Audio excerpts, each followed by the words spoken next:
Thank you for allowing me into your living rooms once again. Well, Night Owls, we've got a heck of a show in store for you tonight, and I'm very excited for you to see it all unfold before your very eyes. I really hope you love it. We all know how important it is to keep our sponsors and affiliates happy, but in my humble opinion, there is only one person who really matters in this whole darn crazy business, and that is you, our viewer.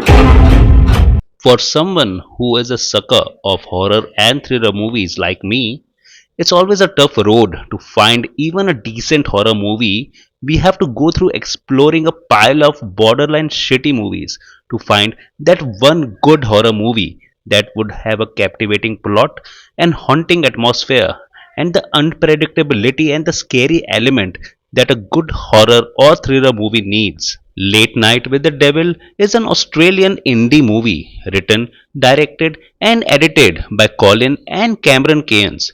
In fact, majority of the cast and crew for this movie is Australian except for the lead actor David Desmatian, whom we have also seen earlier in supporting roles in superhero movies like The Dark Knight and The Suicide Squad. And even in a small or strong supporting role, the guy has always left some kind of a mark with those characters. So it's finally good to see him get that lead role in Late Night with the Devil. The plot of the movie is about a late night show from the 1970s that goes by the name Night Owls, which is hosted by Jack Delroy, played by David Desmatian. The show is very successful, and Jack is mainly shown competing for the TRP ratings with Johnny Carlson, the host of The Tonight Show. However, Jack's personal and professional life takes a hit after his wife is diagnosed with a lung cancer, and post her death, the show's TRP rating also takes a pretty bad hit, putting Jack's life and career at stake. However, this is when he decides to do a special episode with an occult theme on Halloween night, and the guests he calls for the episodes are a mystique, a skeptic, and a parapsychologist with a girl who is claimed to be possessed. And the movie is mostly of what happens in this episode on the night of Halloween. Now, let's start by talking about the things that I liked about the movie. There are many things about this movie that worked well for me, starting with how well the movie is written, staged, and directed. The movie is shown and given a complete feel of a show broadcasted on TV with cameras rolling, the band playing, and commercial breaks showing us what happens behind the scenes. So much so that it almost feels like you are in this 1970s watching a late night talk show being broadcasted on your TV. The writing of the movie keeps you engaged from how it moves on, giving you a very quick brief of the show and its host Jack's background, moving to the current situation where you can see Jack struggling with the show's rating and taking a creative and risky step with a special episode on the night of Halloween as a make or break for his career.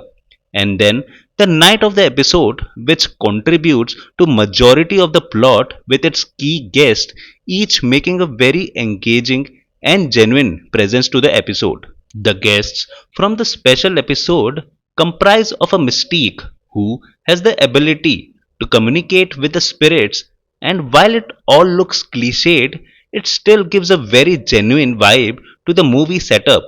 And this moves on to the other guests in that episode that involves a parapsychologist with her subject, a possessed girl, and another guest who is a skeptic and tries to debunk all the attempts that the other guests have made to prove the presence of the paranormal. And between all of this, how it impacts the show and its host. And the movie very smartly shows the length to which the host and the producers of the show will go for making the episode work and grow its TRP. Among the other strong aspects that the movie has are its actors. And the biggest point here goes to the lead actor David Desmatian. He brings the required charisma and confidence as the talk show host, and you can also see his insecurities and desperation very clearly when his career is on the verge of a fall and it takes him to go for an extreme step. Laura Gordon as the parapsychologist also brings a very strong character and reflecting empathy towards her subject Lily, played by Ingrid Torelli, who does just as fine with a girl who gets possessed by a spirit. There are not a lot of things that I did not like about the movie.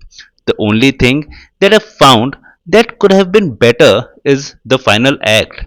I think there are too many things that are suddenly thrown at the audience and in an abrupt manner, which, however, goes really well with the social message that the movie is dealing with. It is just that it could have been done in a more slower way with maybe a little more conversations. So, as a final verdict, I think Late Night with the Devil is a very engaging and fun horror movie, especially if you're tired of the same old jump scares and templated movie of this genre.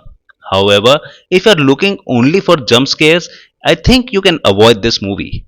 So, please press the like button if you really like the video and subscribe to the channel for more such content.